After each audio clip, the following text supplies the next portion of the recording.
시청자 여러분 안녕하십니까? 생활 속에서 궁금한 가톨릭 교리 상식에 대해 알아보는 안나 수녀님께 물어보세요 시간입니다. 오늘도 도움 말씀 주시기 위해 버지니아 성정바오로 천주교회의 남안나 수녀님께서 나와 계십니다. 수녀님 안녕하세요. 네, 안녕하세요. 수녀님, 이제 제법 아침 저녁으로 한기가 느껴지는 것이 겨울의 문턱에 와 있다는 생각이 듭니다. 제가 얼마 전 아쉬운 마음으로 2장밖에 남지 않은 달력을 바라보다 11월이 위령성월이라는 것을 알게 됐습니다. 예, 맞습니다. 가톨릭 교회에서는 11월을 위령성월로 정해놓고 이미 세상을 떠난 모든 이들의 영혼을 기억하며 기도와 희생을 바치고 있습니다. 아, 그렇군요. 마침 오늘 편지를 보내주신 분도 위령성월에 관한 질문을 보내주셨습니다.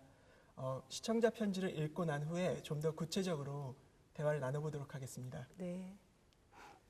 안나 수녀님 안녕하세요. 저는 지난 여름에 가족들과 함께 이민을 온 고등학생입니다. 해마다 이맘때쯤이면 몇 년 전 겨울에 돌아가신 할머니 생각이 많이 납니다. 한국에 있을 때는 부모님과 함께 할머니의 묘지를 찾곤 했었는데 이제는 그럴 수가 없어 무척 아쉽습니다. 할머니를 많이 그리워하는 저에게 어머니께서 이번 달이 위령성월이니까 온 가족이 함께 할머니의 영혼을 위해 미사를 봉헌하고 진심을 다해 기도하자고 말씀하셨습니다. 세례를 받은 지 얼마 되지 않은 저에겐 위령성월이 다소 생소하게 느껴지는데요. 위령성월은 어떤 의미를 가지며 제가 어떻게 위령성월을 보내야 사랑하는 할머니께 도움이 될 수 있을지 안나 수녀님께서 알려주셨으면 합니다. 수녀님, 가톨릭 교회에서는 성모성월, 묵주기도성월, 그리고 순교자성월 등 특정한 신심을 북돋기 위해 성월을 정한 것으로 알고 있습니다. 네. 어떻게 11월이 위령성월로 정해지게 된 거죠? 교회 초기부터 죽은 이들을 위한 기도는 있었습니다. 그런데 998년에 이르러 클루니 수도원의 5대 원장이었던 오딜로 수사는 수도자들에게 11월 2일을 위령의 날로 정하고 죽은 이들을 위해 특별한 기도를 바치도록 지시하였습니다. 이것이 널리 퍼져 11월 한 달 동안 위령 기도가 많이 바쳐지게 되었지요. 그 후 교황 비오 9세, 레오 13세, 그리고 비오 11세가 위령성월에 죽은 이들을 위해 기도하면 대사를 받을 수 있다고 선포함으로써 위령성월 신심이 더욱 널리 전파되었습니다. 11월 2일이 위령의 날이라고 하셨는데요. 위령성월에 대해 알아보기 전에 위령의 날이 어떤 날인지 말씀해 주십시오. 위령의 날엔 이 세상을 떠난 모든 이들을 기억하지만 특별히 연옥에서 고통받고 있는 영혼들이 하루빨리 정화되어 하느님 나라로 들어갈 수 있도록 기도하며 그들을 위한 위령 미사를 봉헌하는 날입니다. 날짜도 모든 성인 대축일 다음 날로 정했는데요. 이렇게 한 것은 하늘나라의 성인들을 먼저 기념하고 그 다음 날 연옥 영혼들을 위해 기도하는 날입니다.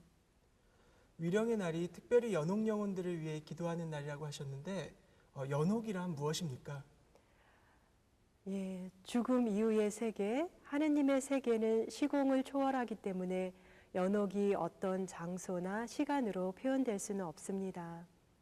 굳이 설명을 드리자면 우리가 죽은 후에 지극히 거룩하시고 선 자체이신 하느님을 만나게 되는데 그때에는 살아있을 때 행했던 죄와 선의 결핍 때문에 하느님 앞에 죄인임을 의식하게 되고 정화의 필요성을 느끼게 됩니다. 아직 정화되지 않은 인간은 하느님과의 온전한 만남을 위해 반드시 정화의 과정을 거쳐야 하는데 이를 연옥이라고 합니다. 수녀님, 제가 알기로는 개신교에서는 연옥에 관해 언급하지 않고 있는데요. 성경에는 연옥에 대해 어떻게 설명하고 있습니까? 사실 연옥이라는 말이나 연옥을 직접 언급하고 있는 성경 구절은 어디에도 없습니다. 그렇지만 구약 성경 마카베오기에서 그 근거를 찾아볼 수 있는데요.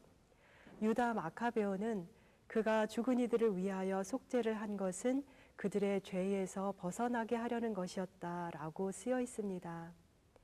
이것을 보면 구약 시대부터 죽은 이들을 위하여 기도하였다는 것을 짐작해 볼 수 있습니다.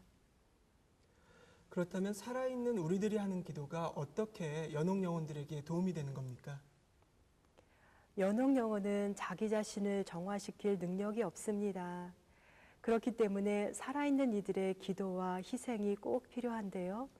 특별히 연도와 미사는 연옥 영혼들에게 큰 도움을 줍니다.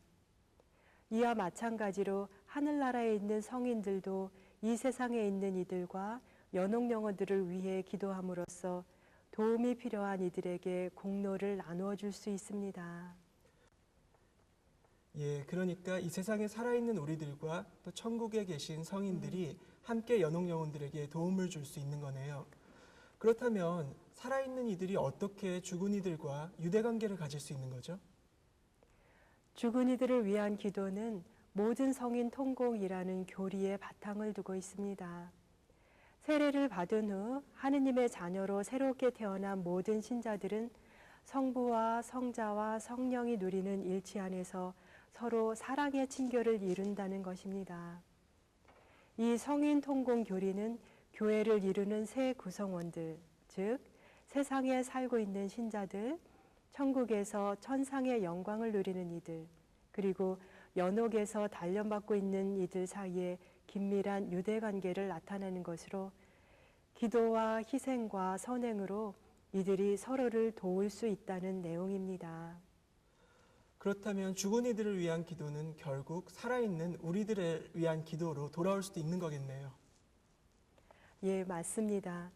교회 공동체의 일원으로서 행사하는 모든 사랑과 희생의 행위는 공동체적 차원으로 승화됩니다. 세상을 떠난 이들의 영혼을 위한 기도는 단순히 그들만을 위한 것이 아니라 이 세상에서 순례를 계속하고 있는 우리들에게도 도움을 줍니다. 우리의 기도를 통해 천국에 들어간 연옥 영혼들은 그 은혜를 잊지 않고 다시 우리를 위해 기도해 줄 것입니다. 이렇게 본다면 죽은 이들을 위하여 기도하는 것은 단순히 그들만을 위한 것이 아니라 현세를 살아가는 우리 신앙인들에게도 큰 위안과 희망을 가져다 줍니다. 예, 그런 의미에서 그리스도교인들에게 죽음은 결코 절망이나 끝을 의미하는 것은 아니겠네요. 예, 그렇지요. 사람뿐만이 아니라 생명이 있는 모든 것은 반드시 죽게 마련입니다. 이처럼 죽음이라는 것은 아주 자연스러운 것임에도 불구하고 많은 사람들이 삶에 대한 애착을 버리지 못하고 죽음을 멀리하고 싶어 합니다. 또한 사람이 죽으면 모든 것이 끝이라는 생각을 합니다.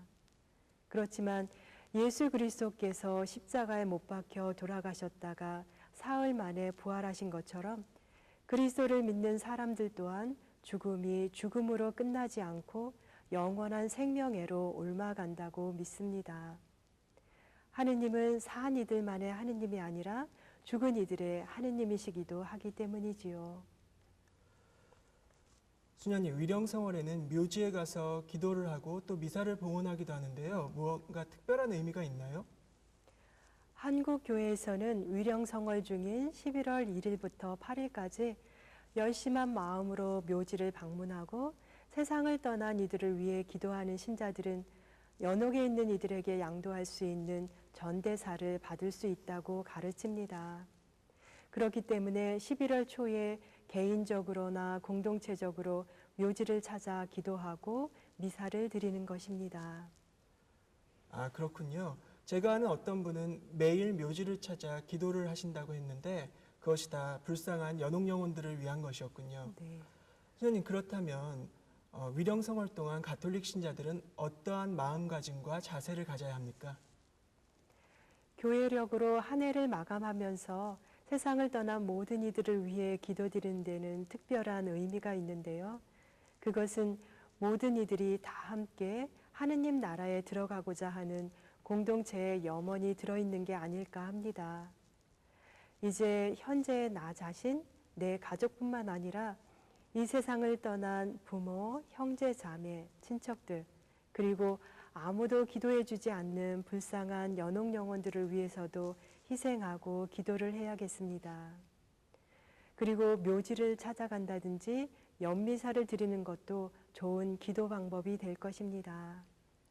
예, 알겠습니다.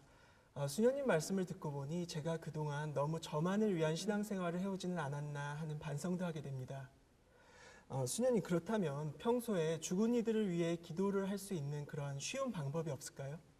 예, 준경 씨 식사 전 기도하시지요? 예, 식사전 기도 하고 있습니다. 예, 그러면 식사 후 기도는요? 그거는 생략할 때가 많습니다. 예, 사실 식사 전 기도는 잘 하시는데 식사 후 기도는 잊어버리는 경우가 많습니다. 저는 어렸을 때 이런 이야기를 들었습니다.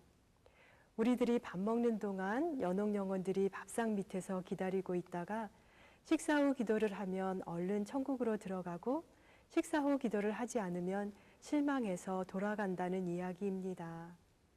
식사 후 기도 끝부분에서는 세상을 떠난 모든 이가 하느님의 자비로 평화의 안식을 얻게 하소서 하고 기도를 하지요.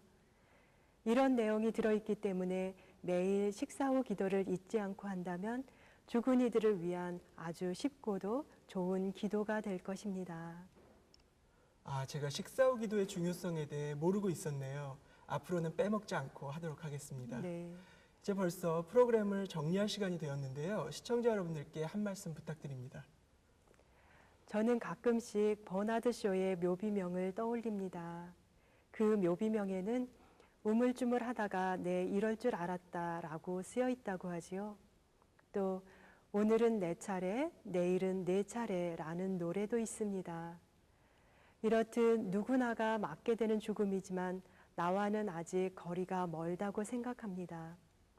특별히 위령성어를 보내시면서 죽은 이들과도 만나고 자기 자신의 죽음에 관해서도 생각해 보면서 내면으로 깊이 들어가는 은총의 시간이 되시길 바랍니다.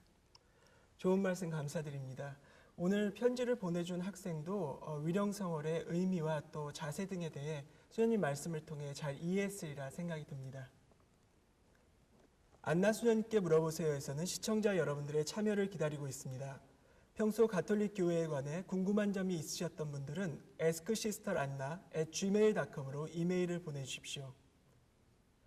수녀님, 이제 마칠 시간이 됐습니다. 시청자 여러분, 다음 시간까지 안녕히 계십시오.